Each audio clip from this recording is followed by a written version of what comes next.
A lot of times, especially when somebody's interviewing, you come off aloof, you can come off as a know-it-all, you can come off disengaged. And until you can understand how you're being perceived, you have no way of correcting it. The other thing that people do is that they answer questions. Instead of saying, that's interesting, why are you asking that?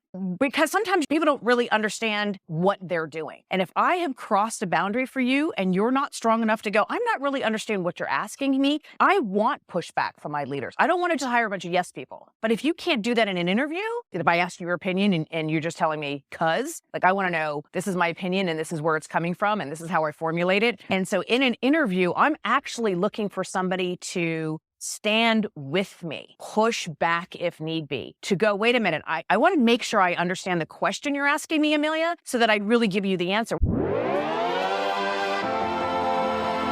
Welcome back to another episode of the Who You Know Show podcast, where what you know is important, but who you know can make all the difference in your business, career, relationships, and life. My name is Trevor Houston, and on this show, you'll learn the strategy, grit, and mindset it takes to overcome obstacles so you can level up in your career, recover your cash flow, and live the life of purpose that God intended for you. Don't forget to look at the mic drop moments time-stamped in the show notes below. And if you've enjoyed today's episode, make sure to pay it forward, subscribe, and leave an honest review so we can improve. Thanks for listening. My name is Trevor Houston, and please enjoy this episode of the Who You Know Show. We've got the one, the only Amilya Antonetti in the house, and we're super excited to have you here with us. Not as much as I'm excited. I've been telling everybody, these mics are going to go flying around this studio. So first question I have for you is, why? Why did you become an entrepreneur? Why did you get started, with businesses and doing everything that you've been doing? That's so there was an article a gazillion and 1 years ago that Entrepreneur Magazine did, probably going back a decade, and they interviewed like 30,000 entrepreneurs and asked them why they did what they did, right? Because I think I love behavior. And was it money? Was it power? What was it? And overriding, it was because they could, right? Entrepreneurs are driven to just walk on a different path, the path less traveled. And so for me, I wanted to create an environment that was more in alignment with personal lifestyles, right? So when I came into, I guess my second or third company, I was like, you know what? This whole choosing to be a good parent or a good partner and have a career was like this either or, just as unhealthy. And I was like, how do we get businesses to be in alignment to support people to be their highest and best, truly develop them beyond where they can see to their fullest potential? But the operating system for companies wasn't there. And so I said, well, the only way I'm going to be able to test this theory is if I start doing it in my own companies. And so that was the driving force remember, this is back when there wasn't, shared jobs and virtual offices and all of that stuff. When I first brought into the company what we called shared jobs, shared whatever, people were like, you're out of your mind. And then we built a school in the middle of our company, right? So I was like, a parent should not have to commute to their children. And so we literally said, if you don't like kids and pets, this is probably not the company for you, because people brought them to work, right? And so we had all these kids in an atrium, and we hired homeschool teachers, and they schooled right there on campus, and all the parents were around so they could actually see them, right? We were all on the floors, went around this big atrium so people could have their lunch with their kids, or if somebody fell down, mom and dad were right there. And it started creating a energy that propelled me to say I was on the right track, because we never had to hire like a headhunter to find people lined up to work for us because they were committed to the lifestyle, not necessarily all of the other perks. And that's what led me to just keep charging forward on what we need for today's society, where we need for tomorrow's society, and stop trying to tweak the old stuff that doesn't work and put a Band-Aid on it. I'm like, it didn't work then, it's still not going to work. And a Band-Aid, we're beyond a Band-Aid, And so the universal reset basically now gave everybody that opportunity. But we've seen historically these universal resets, right? There's floods, the bugs, right? And so we have these opportunities as an entire, civilization to grow, Well, I love what you're talking about because you do a lot of things for your employees. And I remember hearing you when we were here with Casey Haston. Big shout out to Casey. I remember you talking about some of the things you do for your employees, for the people that work for you. And some of them just blew me away. Can you maybe shed some light into like, and you even said at one point, you were like, nobody could ever take one of my employees. Like, let them try. Let them try. No. So I started with a really simple concept, right? And so I love Winnie the Pooh. And so I put these little honey pots over the company. And I said, when you're not here, what are you doing? Right? And people are like, what? I'm like, just whatever you're doing when you're not in this office, what is it? And people are like, I'm cleaning the house, I'm doing yard work, I'm rotating tires, mowing lawns, going grocery shopping, all those type of things. And for me as the CEO, right, or the leader, I was like, I can do all those things. I wanted my team that when they weren't working to be amazing partners, amazing parents, active members of their community, not working all week and then doing all honeydews, right? And so the company actively does the honeydews for our team. And so wait a minute, hold on. Let's rewind that real quick. So you're saying I'm gonna come work for you and then like dry cleaning or like changing the tires or like the little things. All those little things that weigh down life. And so you have to think about it. So a CEO solves problems in a mass capacity, right? It's not a one-off.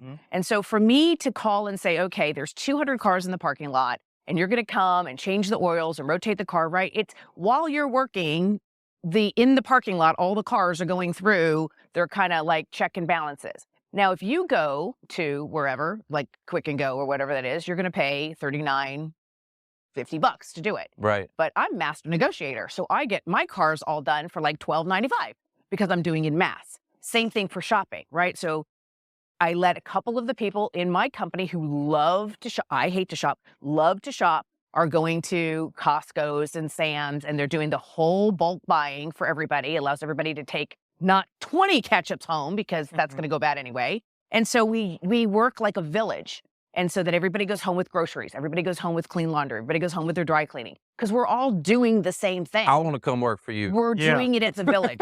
We're doing it as a village. Yeah. I love that's awesome. Well, and it tells me just how forward thinking you are because if you look, I mean, you've been in business for a while and this was probably before like even childcare at work was mainstream. Oh, wait, yeah, in the 80s. Yeah. People thought it was nuts. That was pioneering. Yeah. But we still are, right? We're still looking forward to not what you need today, what do you need tomorrow? So I'm always polling my team and my clients to say, what are your hopes? What are your goals? I don't look at a resume. I look for a business plan. You're going to come work for me. What are you going to ask me? Amelia, what's your business plan for the next 3 years? I want to know what your business plan is. Don't tell me what you've done. What are you going to do? What is the plan to get there? And I want to hear, I hope to buy a house. I hope to take a 4-week vacation. I hope to learn a language. I want to know what your hopes and dreams are, just like you want to know what my hopes and dreams are, because then it tells me if we're going on the same path. But it also tells me, can I serve you? My job as the CEO is to serve every individual within my company. So I want to know, am I being set up to fail? I mean, is this something that I can serve you with? And when I look at that, I'm like, oh my gosh, I can make all these things happen. Well, that means then you trust me with your dream and I trust you that you're going to fulfill it. And so those types of activities within a company is what brings the camaraderie of trust and relationship and bonding and giving and taking into the company, whether the company is under one roof or it's virtual, it doesn't matter. Come on, guys. Okay, so first of all, she really genuinely wants to know what you want, like in life, so she can help you get it. So I'm curious. Most leaders do. Real CEOs who are building a company, who are building a community, really want to know who you are. The problem is we're conditioned to go in and be a robot and say, oh, blah, blah, blah, blah, blah, blah, blah, and we really know nothing after that interview any more than we did before. And so it's the authenticity of really getting clear on what do you want? What brings you joy? I like that you said that they're trusting you with their dreams, right? The hopes and dreams, and you're trusting them that they're going to fulfill it. Like, what a great statement that is. Yeah. And it changes, right? So people mimic their environment, right? And so if they see the relationship between me and my team captains, then that's also the relationship between my team captains and their team, and that team and their clients. So we are very committed to circles, right? I serve my people serve the clients serve the community, and the community serves us as a company who's trying to improve the community. And it's all a circle of trust, right? And we learn by giving people the freedom to make a mistake and then turn around with authenticity and go, hey, listen, that didn't work for me. And here's what I think would have worked better, right? So there's not a problem without a solution, right? So that's right above my says. I love No it. I say problem that all the land on time. my desk. I say that all the time. Any problem, there's a solution to That's every good problem. parenting too. That's good parenting. Right. But it's also good when you talk about job seeking, right? Look at the companies that you're interested in. What is their problem? And solve it for them. Because trust me, if you email me, get a hold of me, and they go like, listen, I noticed that you have this problem, and here's what I would do to fix it. I'd be like, who is this person? Bring 'em in. Get this person in here now. Yeah. Proactive. Yeah, right? CEOs, we're fighting Proactive. fires all the time. We're fighting fires, and we've got problems within our organization. We're always trying to solve them. There's always a problem. But a lot of them we don't even see. Yeah. Right. So if you, as from the outside perspective, can see a problem and you just don't go, oh, Amelia, here's a problem. You're like, here's a problem. Here's a solution. I'll champion this. And here's what I need. I need this type of resources. I need this type of budget. And I need this timeline. And here's what I think the outcome is. I'm like, man, I will hire you every single. I will find a job for you. Right. 100%. So here's something else I want to talk about real quick. Can you tell us the story? Because I think this is super interesting. No. Can you tell us the story about you created the Listerine Strip?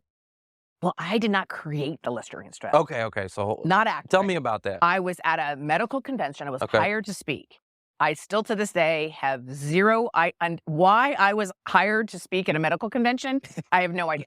But I was. Because you're that good. Right, exactly. No, I have no idea. So here I am. I'm in Hong Kong. I'm like, okay, I'm speaking, later on that day or the next morning. And I'm like, man, what am I doing here? Right. And so it's like, okay, well, I can either like go shopping or just like go to something else and just come when I actually have to speak. Or I can say, maybe the universe is trying to tell me something. Maybe there's something here that I'm supposed to be here, even though it doesn't make sense to me why I'm here. And so I started looking at the agenda for the couple of days. I was like, okay, this is kind of interesting. This is kind of interesting. Let me just pop into some of these seminars. One of the seminars that I was in, the little guy at the front of the room was talking about a medical delivery system that they had invented for old people who can't swallow pills. This new patented technology melted on their tongue so that old people didn't have to swallow. And I was like, that's interesting. I'm like, excuse me. I'm like, what would it be for a licensing for North America? And they're like, what? And I was like, I want to license the technology. I don't really care about the whole pill swallowing thing over there, but I wanted to put breath freshener and I wanted to bring it into OTC, over the counter. And so that's what I brought the license for this medical device into the US and then end up selling it to Dr. Fresh and then selling it to Listerine. So it's about maximizing an opportunity that you might not necessarily see that's obvious. But I will find that most opportunities come in disguise. So, audience, how many of you have used the Listerine Strip? I'm just curious. Tell me in the chat. I've used one before, right? Thank you. Oh, right. He was like, little lady, this is a highly sophisticated medical device. I'm like, no, I got it. And applause to you. I'm really trying to use it in a much simpler form. Right. And it was hard, right? Because so for him, he thought it was being condescending because he had spent, all this time on this, big invention. And I was like, can I just simplify it? So I was watching your interview with Casey Haston, and you talked about in that interview, there was a specific moment, an interaction that you had with Snoop Dogg. Oh, yes. Yes. I love him. Yes. Although I didn't know who he was. And it changed your perception on some things. About everything. Your outlook. Yep. Yes. So I was in Vegas, again, asked to speak. It was really late. It was like 2 o'clock in the morning. I was dressed in hooker heels and the whole 9 yards. And I was waiting to go in the elevator bank. I was by myself, 2 a.m., woman by herself, 2 a.m., trying to go up the elevator. And the elevator stopped. And there was a group of African-American gentlemen standing in there. And I went to walk in and then I pulled back. I was like, whoa, not doing that. And then they looked at me, and the guy who was standing beside him was like, just because we're Black doesn't mean that it's dangerous. Or so made a comment like that. And I was like, what? And so I got in the elevator, and I was sitting there for a second. I was like, wait a minute. So you think I paused because you're Black? And they looked at me, and I was like, you realize that there are 3 men in this elevator, and there's just me, that I would have paused if it were any combination of men? I'm like, I'm not that girl, right? I'm like, so it was weird that they saw from their perspective that it was a skin color issue.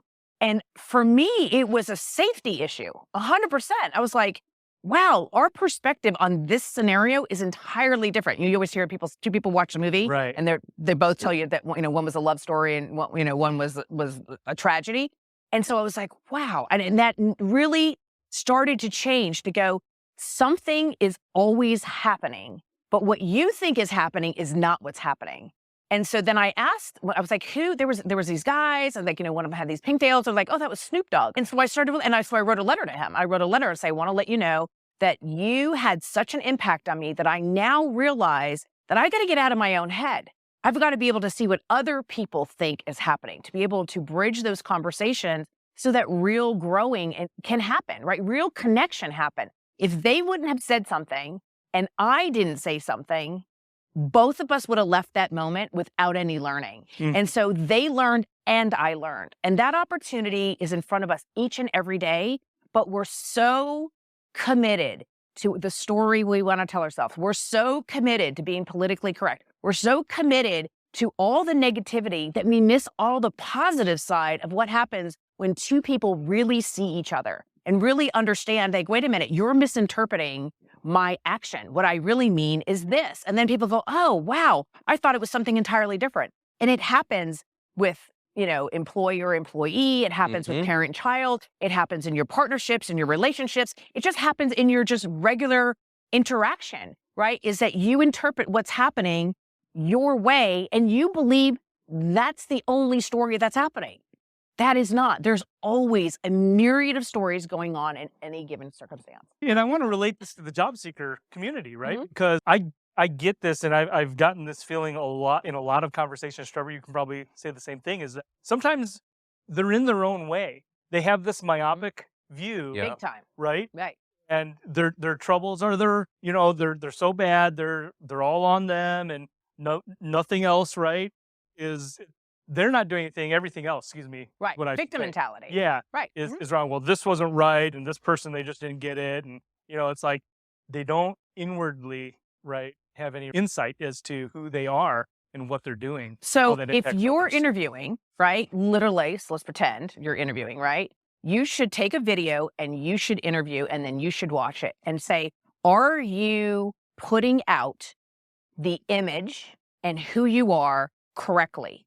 Because a lot of times, especially when somebody's interviewing, you come off aloof, you can come off as a know-it-all, you can come off disengaged, you can come off a lot of different ways when you're nervous. And until you can understand how you're being perceived, you have no way of correcting it. That's right. Right? The other thing that people do is that they answer questions, right? Instead of saying, that's interesting, why are you asking that? Right? Because you're still in control. Question with a question. Because sometimes people don't really understand what they're doing, right? And a lot of times, especially when somebody is over a boundary for you, right? And so when you're talking about an executive position or a leadership role, and if I have crossed a boundary for you and you're not strong enough to go, I'm not really understanding what you're asking me, that pushback, I want pushback from my leaders. I don't want to just hire a bunch of yes people. I want people to go, you know what? I don't think this is a good idea. You're looking at the whole scope. But if you can't do that in an interview, right? And if you can take on my type of personality, right? I'm a big presence. I can be very, I won't say confrontational, but I want to know why and how come. Like, if I ask you your opinion and you're just telling me like, I want to know, this is my opinion and this is where it's coming from and this is how I formulate it. Like, I want to really understand. I truly care about people. And so in an interview, I'm actually looking for somebody to stand with me, push back if need be, to go, wait a minute, I want to make sure I understand the question you're asking me, Amilya, so that I really give you the answer. Well, now I know you're aware and present in the actual conversation. Yeah, absolutely. Yeah, that's so important. Don't just memorize and go in there and look like a robot. Or just tell Memorize me the what you bunch, think but I want to hear, right, exactly. right? Because Yeah. I'm going to find quickly, right? People forget that how you present yourself can very easily be checked on all your social channels. Oh, So yeah. if you present yourself as I am this, alpha leader, blah, blah, blah, blah, blah, and then I do a search on your social and I'm like, well, there's a gap, right? You've just walked yourself out of a job. Yep. You're Yeah. not being authentic. Right. You're You not being have to authentic. present across all platforms. This is who I am. This is what I care about. This is my value system. This is what has meaning. And here's what I believe are, the boundaries of me being whoever I am. And that is that check and balance that people don't realize that for big positions, they're looking. They're Mhm. looking. I try to tell young people this all the time. I'm like, that is probably going to hurt you when you're looking to be part of the C-suite, because I can find it. All right, so I want to switch gears for just a second here. Uh-oh. So I know you wear a lot of hats. You got a lot of things going on. I know you also work with Steve Harvey. I saw an episode called Next Best Success, and it had Grant Cardone in it. And I got a clip. I want to go ahead and play that clip for the audience real quick. Before the break, we had two great young inventors present Amilya and Grant and me with two great inventions, but we're only crowning one the next big success and gonna give them $10,000 to grow their business. So let's get down to the business. Before making the decision, your final thoughts, Amilya, truthfully, and go at it. So I love your enthusiasm. I like the core values of why you started the company. But here's what I have a problem with. You're talking about a trend that's here right now. I don't think it's going to sustain. Emojis are here today, but they're not going to be here in a couple of years from now. You have the fun names, and your packaging is flat. Your youth and enthusiasm should be in your packaging. You've got Fluffernutter, and then you got a label that goes, I'm like everybody else. You need some polish. You're in a very competitive industry. I want to look at your picture, and I want to go, wow. What you do looks very complicated to me. So the $2.5 million, all that sounds good. I don't know how you compete with a Whole Foods and a Nature's and scale out like that. Maybe you can, and I hope you can. You'll never operate on a 40% margin going forward. And that's why you didn't want to say that, because that space is so competitive. And I hope Steve doesn't give you the 10 grand because he's wasting his money. I say he's not. Let me tell you, because I like this business. I like that what you're at is right now. I don't today, care. gone tomorrow. I don't care if it's gone tomorrow. Right now, right here, you could be making money. You need to get your costs out of wherever you're doing this. Send that production to some other country. I know nobody likes that idea. Thank you. I'm not running for president. Okay. This is a business. You need to go where the cost can get down to under $2 so you can sell this thing for $19. Yeah, but if you're starting now, you've missed the trend. The next trend is coming, and then you're belly up. It's not worth the investment, right? At least you're in a marketplace that has... Everybody's got emotions, dude. Stay with it. Yeah. I'm angry today, you pay me. I'm happy tomorrow, I get paid. Says he doesn't have it. No. I'm gonna spend 100 of this 10,000 on an alcoholic drink right now. I got to give it to you. What is it like to work with a guy like that? Listen, I've known Grant for a long time. It's one of the reasons why I recommended him to be on the Steve Show, right? Oh, okay. He's got a really good insight. And so I like, duking it out, verbally from different perspectives. Right. Somebody's going to defend it because, you open up, what maybe that's right, or maybe that's something that I don't see.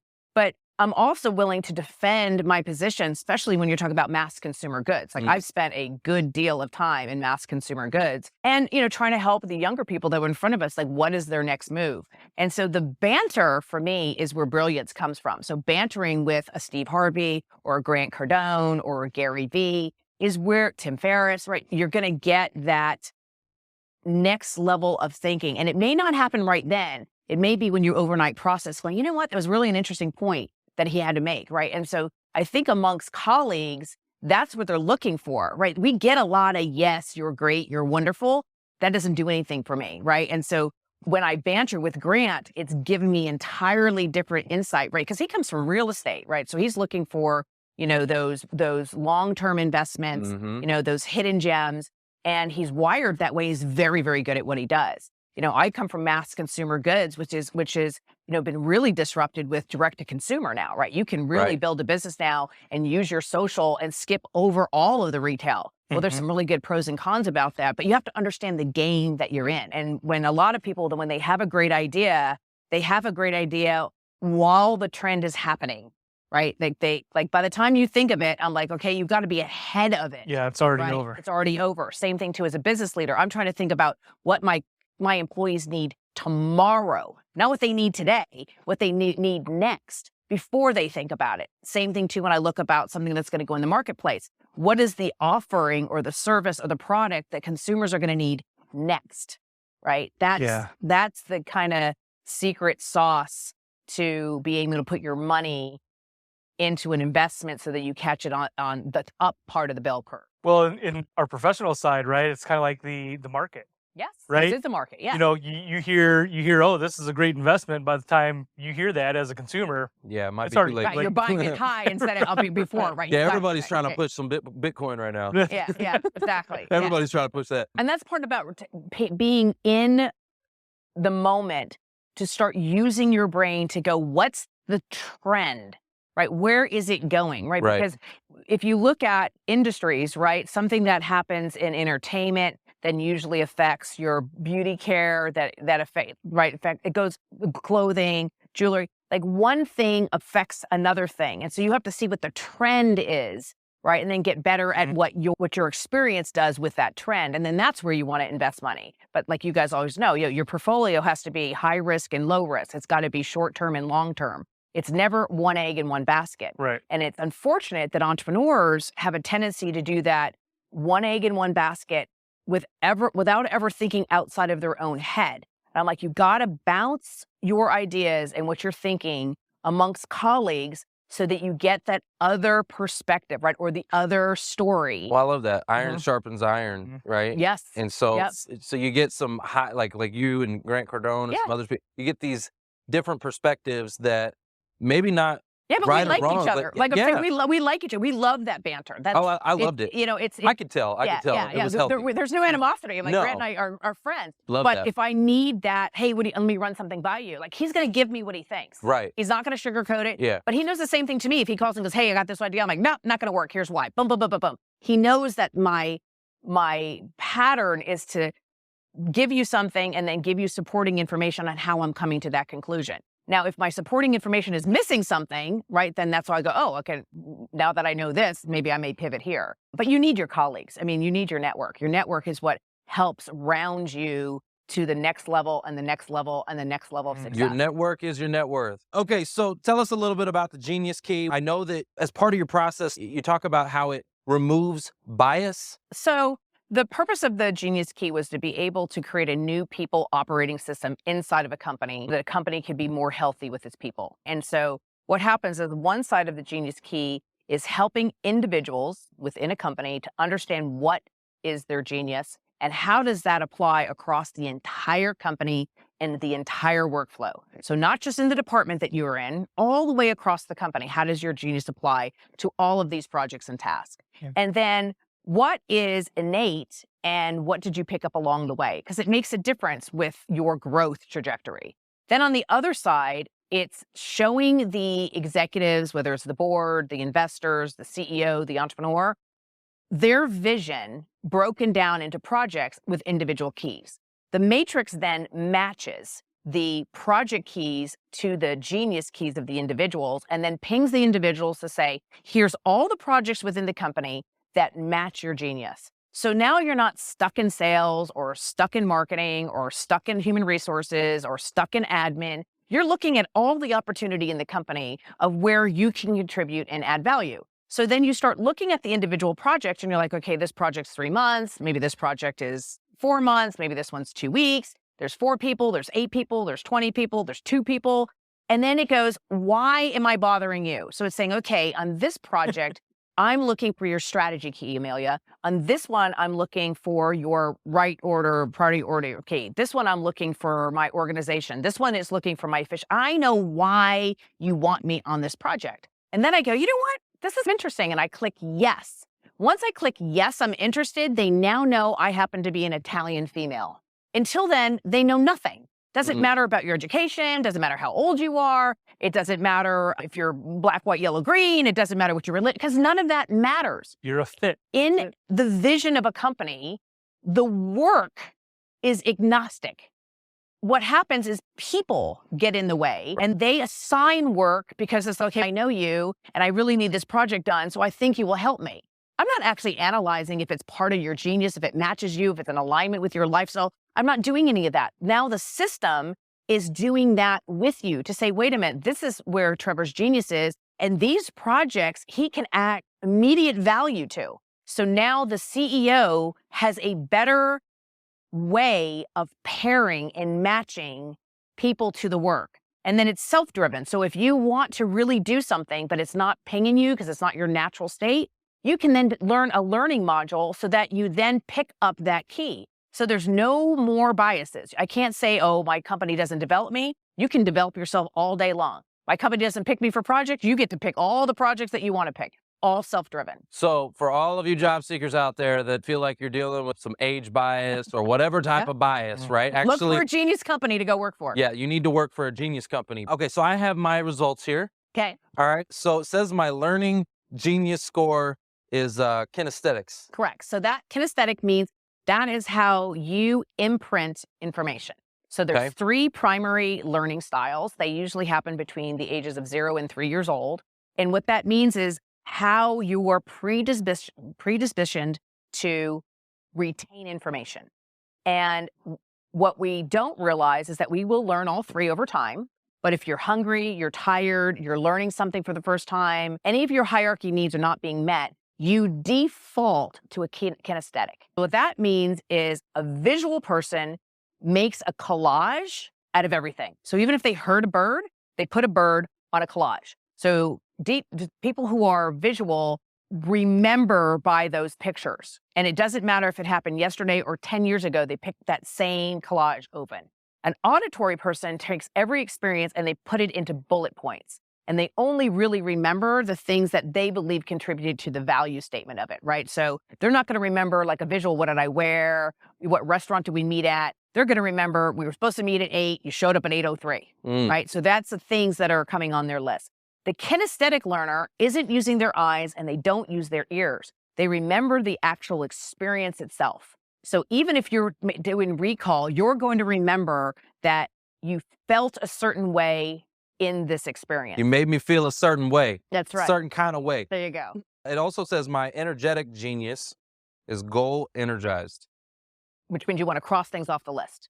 Goal-oriented, action-oriented. All day, cross things off the all list, day, get things accomplished, right? And so reds have a tendency that they're perceived, doesn't mean that they are, they're perceived to be a little bit colder, a little bit more, because we don't go in and go, hey, how are you doing? How was the weekend? How's the kids? We go and go, okay, let's get this done, right? And so we jump into action. Yeah. And so we get characterized sometimes as not caring. We're extremely caring. We just want to have an accountability and efficiencies of what we want to be able to do. We feel better when we know a list is crossed off. Now, you said reds. You have them color-coded. They're color-coded. It's similar because isn't the Myers-Briggs color-coded too? Like you're a red and a green or a... Not Myers. No? There are some Okay. that are... And the reason why we use color coding is that we color code projects, right? So him being a kinesthetic, right? So a kinesthetic, they're really good in problem solving, right? He doesn't want to come into a project that's already done or repetitive, right? Kinesthetics, the experience. So if I go in and go, oh, this whole project is already done, I just want you to now to knock, they're like, he's like, I'm not contributing. He wants the experience. So anything that I have a project and I'm not sure how I want it done, I would give it to a kinesthetic. Super accurate. Right? It is so Right? accurate. Super And then accurate. action oriented, I know he is going to want to know what's the deliverable, what timeline, what's the, like, how is he being measured, right? So that's how he's going to do that, action oriented. So these projects are color coded so that when he's looking at a project, he can know that this is a red project. It's action oriented. It's going to go fast. It's not going to, those things match him versus he may look at another project that he could be interested in because it's creative and it's going to be innovative, but it's going to go deep. It's colored orange. So he knows he's not going to go the pace he wants it to go to, but he may learn because he's going to dive down deep in the detail. So by color coding, and we put all kinds of little widgets all over it so people can better identify with what the project is going to feel like, right? Remember, money is not the motivation for people. We've learned this statistically, that even if I give you a raise, your lifestyle hasn't changed. People who win the lottery, within 2.5 years, they go back to their baseline. Yeah. Money does not bring most people the life they think that it will, but we have all this evidence, right? Great, you got a raise. What did you do with the extra money? I don't know, I paid bills. There's no major impact. And so what we find within organizations is if you match people's genius keys and reward them in what has meaning to them, that's where life starts to feel good. Yes, you need the income, and yes, you have to have the perks, but day by day, right, it's the feeling. When I give somebody that, I say, okay, here's 2 scenarios. One, I'm going to give you $1 billion, and you're going to hate your life. You're going to hate what you're doing every day. You're going to be miserable, but you have $1 billion. Or here, you're going to be able to maintain your lifestyle. You're going to love the things that you do. You're going to love the people that you work with, and you're going to feel like you're an active member and having an impact on the world. Which one will you choose? Yeah, Always will choose this one. Yeah, give me the impact all day. So why do we reward people just monetarily? We have to reward them as a whole being, what matters to them as a whole being, and then develop them to the next phase, because what is rewarding for you today isn't rewarding for you tomorrow. Depends on where you are on the trajectory. And so companies have to change their operating system and start building this kind of relationship with their individual employees. All right, so I also got the receiving genius is awards, trophies, and prizes. Oh, yeah. Yep. That's 100% accurate. But here's the psychological part of that, right? People can at first pass think that this means materialistic, and it does not. It's evidence, right? Yes. They want evidence to be able to say, yes, I did this and I did that. I gave Trevor a watch and I inscribed it with saying, hey, you're meaningful and you're important. He's pointing to the watch, not because the watch is valuable. He's pointing to because of what it represents. 100%. It's proof. So when I was in the auto industry, I was top performer of the year, and my award wasn't a trophy, it was a watch. Right. And That's what had meaning. I still have that watch. It's in a case. I'm like, that's my trophy. Right.